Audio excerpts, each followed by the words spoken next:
Hello, everyone. We're back. I'm Joe. This is Jeremy. It's the morning. It's Saturday morning here. You won't see this live, so in case you wanted to know, there's a just beam of light. Like I think just God just came down and is going to speak to us. He may be joining us on the show. And how bad a joke was that to start the show? Oh my gosh. Okay. Notice that the light is mostly shining on him and the heathen over here. Yes, obviously. Yes. Look at that. Thank you. That's not Jeremy making that noise. That's literal, yes. I was just yawning. That's... Yes. So, we've got a great show prepared for you, which means that we didn't prepare for this show at all, like we usually don't. So, we have not seen a movie. So, here's what we're going to do. We're going to move right into the box office because I'm sure that that's the reason you all watch the show. To listen to Jeremy talk and not me. So, it's just, we need to save Jeremy till the end so you keep watching as long as you do. So I have to do this rant in the beginning. It's pretty much the only staple of the show. So... Now we're gonna, thank God, here we go. Jeremy is going to do the box office. Okay, well, in short, last weekend was terrible. It was Super Bowl weekend, so usually that's not a great weekend, but last weekend was particularly bad, and only one movie was even over 10 million, and it wasn't over that by much. So... let's get into it. Okay, number 5 was Lone Survivor, and that was down 45% to 7.1 million. It did surpass 100 million and has a total of 105 million, which is quite good. Number 4 went to The Nut Job, and that fell 40% to 7.3 million and has a total of just under 50 million, which is not bad. Debuting in third was That Awkward Moment, which made 8.8 million. That's quite poor. Even Charlie St. Cloud, which was another Zac Efron movie, did better than that. So that's not good. Didn't that double our predictions for the movie? No, we were wrong. Yes. Or was that a different movie that we? I don't know. I don't remember what we predicted for that. I might have said like 12. Oh, I thought you said 4, and I said 4 for Labor Day. That was it. Even in the top 5. That was it. Okay, so we were off in that too. All right, good. Okay, so then in second place, down just 2%, was Frozen, and that made 8.9 million, lifting its total to 359 million. As any of you who watched the show last week, Sean and Lauren, would know that Frozen had a special sing-along expansion last weekend, which is very unusual, but considering how much people have loved the songs and music from the film, it was I think it was a very good call on Disney's part, and apparently it paid off because 2% drop is really, really good, especially considering Frozen did overall lose some theaters. It just added the sing-along thing to the ones it was still in. So that's good, and that 100% inshores or Inshores? I think it's Ashore. Inshores? I don't know. Well, it is sure now that Frozen will pass out Despicable Me 2 to become the highest-grossing animated film of 2013. If I were Despicable Me 2 or the people in charge, I would totally re-release that film and then just to get it over. I would so do that because Frozen is totally cheating. All right, they're just adding things to it. So I would just come right back and just be like a new. I just put something ridiculous in another 15 seconds or something. I don't know. Whatever they could do just to bring it back and like get it over the top of Frozen, because Frozen's gonna take like the Oscar or something. You might as well hold the box office. I don't know, but that would just be me. I don't even know if that's possible. No, they could do that. Okay, there you go. That's my advice to you, Despicable Me people. Re-release and get it over Frozen. It'll work. It'll work, and it'll be very spiteful and hilarious. So Well, that would be interesting if they did do like a re-release around the Oscars or something. I don't know. Could give it like, the 10, 15 million boost that it needs, but that's true. Could you imagine if they just kept doing like a back and forth, like, and eventually made like 1 billion like a piece, just because they keep adding things, and then you get these supporters of Frozen and supporters of Despicable Me and like standing outside of movie theaters. But the thing is, no one cares as much about this stuff as we do. Not even the people who actually created the movies. Well, I mean, if you do go on Tumblr, then you would see that Frozen has a thriving online community. Lots of fan art, fan fiction, all that stuff. No, that's crazy. Yeah, it's quite popular. Nothing for Despicable Me too? No, there is, but it seems like even though like the number of fans for both franchises might be roughly equal, I think that the fans of Frozen are a bit more passionate. Right, naturally. But yeah, no, there's a lot of stuff for Despicable Me too, but yeah, Frozen has, I would say, more. And another thing that lends itself well to that is I think Despicable Me, that franchise appeals roughly equally well to guys and girls, whereas Frozen leans a bit more female. That's true. And women comprise the bulk of fanfic writers and like fan art people. Like it's like 70% girls on fanfiction.net and DeviantArt, which is I'm sure you could guess that fanfiction.net is the main fanfiction website, but DeviantArt is like the most popular website for fan art. And on that note... Wow, did we go off on that. All right. Well, we have like 12 and a half minutes. Yeah, we got time. We have nothing to talk about, so we're kind of giving you a lesson in... and we're totally fandom. Teasing what the number one film was. I'm sure that everyone's on the edge of their seat. What is it? Jeremy, tell us what it is. It was Ride Along. There we go. And Ride Along took a hit, falling 44%, which... for Super Bowl Sunday, just killing Ride Along Sunday. That's not that bad. Anyway, the Kevin Hart film made $12 million and lifted its total to about 93. So that'll get itself over 100 million this weekend and should finish, I still think, around 115. Yeah, I mean, I think Ride Along, just retaining the top spot would be like a huge accomplishment for, especially for Super Bowl weekend. So I think that's just great success for that film already, and everything else is just like cherries on top of the ice cream. Although I would not prefer that personally. Not a fan of cherries. Yeah, no. We don't endorse that here at Cup of Joe. Actually, the cherry company came to us, said to sponsors, like, no, we don't like cherries, okay?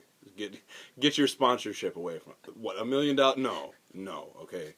There's no price, all right? We will not endorse cherries. But seriously, cherry company, we will totally endorse cherries if you sponsor the show. So if you're watching... All right, that was the box office from Jeremy Evans. He does a great job every week, keeps you updated, unlike me, on the website, cupofjoe.com. And he also did a February preview. Check that out. It's always good stuff from Jeremy Evans. I guess we'll move on to the upcoming films this weekend, released yesterday. Actually Thursday. I don't know if the Lego Movie was out Thursday. I don't know. Yeah. Doing that whole thing where there's like no midnight showings anymore, and they just release at 10 o'clock on Thursday. I don't. Eventually, movies are just gonna start opening on Tuesday. Seriously, I don't know. There's something like I don't know why it I don't want to say it saddens me, but like I feel like Thursday midnight, it should just be a thing. I feel like a movie should come out at midnight on Thursday, just for, fans of things. I mean, not for every movie, but just like the most anticipated movie of that weekend should just be. I just feel it should be a thing. If you say it's released on Friday, then don't have it released on Thursday. I don't understand that. I think it should be. I say Thursday at midnight, but it's actually Friday at. I don't know. That's really not that big of a deal, but I just feel like it should be a thing. That's been the movie tradition for me. Yeah.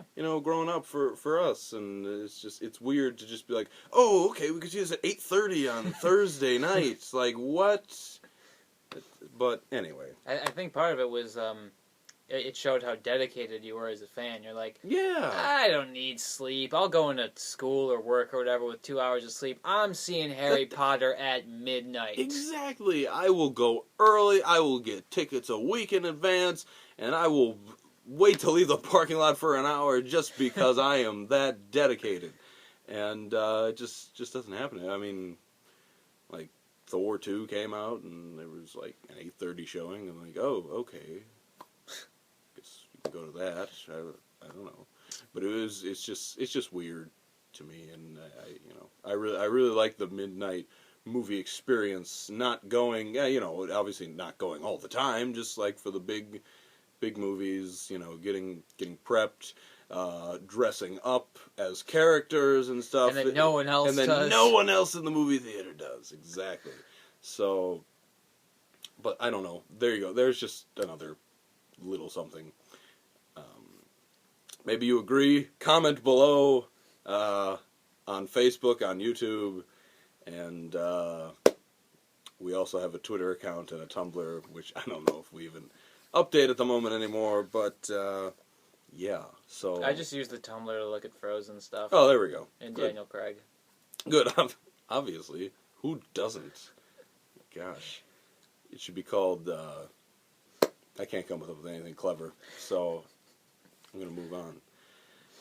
This weekend's upcoming films. We've got... Do you want to start big, or do you want to build to the... Let's build. Let's build. get Vampire Academy Vampire out of the way. Academy. How do you think this movie is going to do?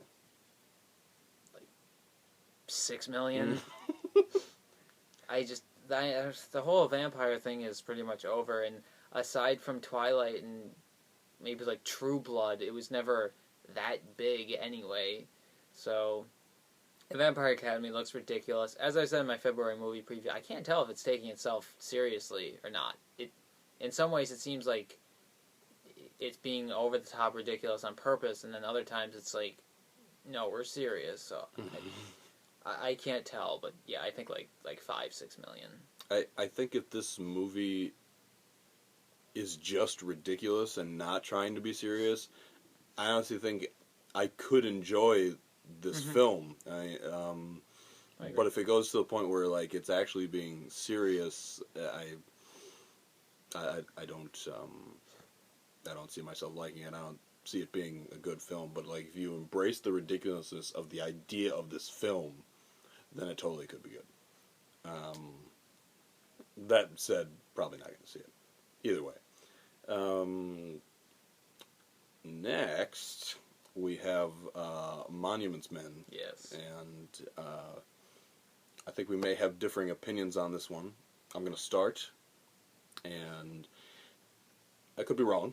Okay. But I guess I'll just get to it. And I'm interested in this film. I like Matt Damon, I like George Clooney, I like John Goodman, and I like Bill Murray. And am I missing anybody? Kate Blanchett? No. I actually did hear on TV they called her Kate Blanchett. Okay. So Maybe I don't know. it is. I don't know what it is anymore. I don't know. Kate, if you're watching the show, put a little accent mark over which part we should. Is it Blanchett or Blanchett? Tell us. Probably Blanchet. Yeah, we've been getting it wrong for years. So I think it's interesting. Number one, because I like history. Number two, I like learning about wars in history. Number three, my favorite war to learn about is World War II.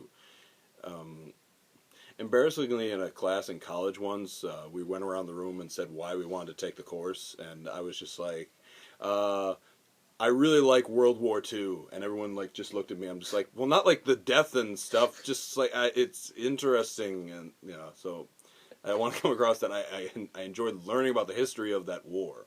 So that's why this is interesting to me. Interesting cast of characters, but again, with the trailer, I don't understand. Like, it is trying to be a serious film, but they're just like. I don't like putting John Goodman and Bill Murray into like a movie where not so much John Goodman but Bill Murray into like a serious kind of role where like there's some humor, it appears, but I don't. So I mean, I think this one could go either way, but I'm definitely interested, and I definitely want to see it because I have an interest in those things. Well, by and large, I actually agree. Yeah. So.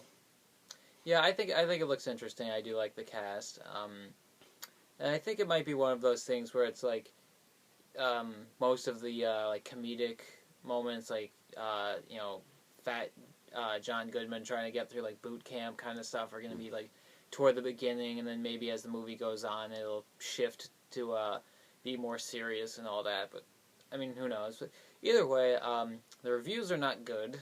It has like a 30-something at Rotten Tomatoes. But, so, thinking somewhere between like 15 and 20 million for an opening because the older crowds tend to pay more attention to reviews, and I think that'll make them a bit wary. Gotcha. What's that, 16? Yeah, almost 17. Really? Wow. Okay. We ranted. We did. So, finally, we have the Lego Movie. This looks good. How are the reviews? I haven't seen them. They are exceptional. Really? Stellar. Wow. They had a 98. 98? Yeah. Wow. Yeah. All right, that makes me feel even much better about the film. I don't know. I thought it looked interesting. I thought it looked funny. I think it's an interesting idea. Them getting the rights to certain characters is kind of funny. Some of the voices, getting Morgan Freeman as God, like that's cool. So I mean, it just looks interesting and pretty humorous to me, and it looks well shot too and animated. So yeah, absolutely. Yeah, I agree. I was initially when I first heard about a Lego Movie, I was like, that's gonna be. Just a silly cash grab for kids. But no, apparently it actually has like a halfway decent plot, and the animation is beautiful. It's cool to see all those different characters. It's got Batman in there. I think Wonder Woman was in there at some point, and apparently I think it had in the one trailer something like the 1999 NBA All Stars or something, which was funny. So I think it'll just have it'll be like Wreck-It Ralph, and it'll just have a bunch of cool cameos there, when you'll be like, oh, that's cool. So, yeah, I'm on board, and the buzz for the movie has been steadily building, and the reviews are only going to help. So, I don't think it's inconceivable that the Lego Movie's opening weekend. You know what's coming. Inconceivable. All right. Anyway, I don't think it's unthinkable that the Lego Movie's opening weekend is higher than the total gross of any other release in February. It's that bad of a month, and but I think I'll go relatively conservative on the opening and say 50 million. I've seen predictions as high as like 70, 75. Right. I get you. Well, there you have it. What's the time? What's the time? Ugh. 35 seconds to spare. All right. Well, we'll cut it. cupofjoe.com. Follow us on Twitter. Like us on Facebook. Do whatever you do on Tumblr. Follow our YouTube channel where you could get this video, and you can also get it on Facebook. Other than that, we'll see you next week.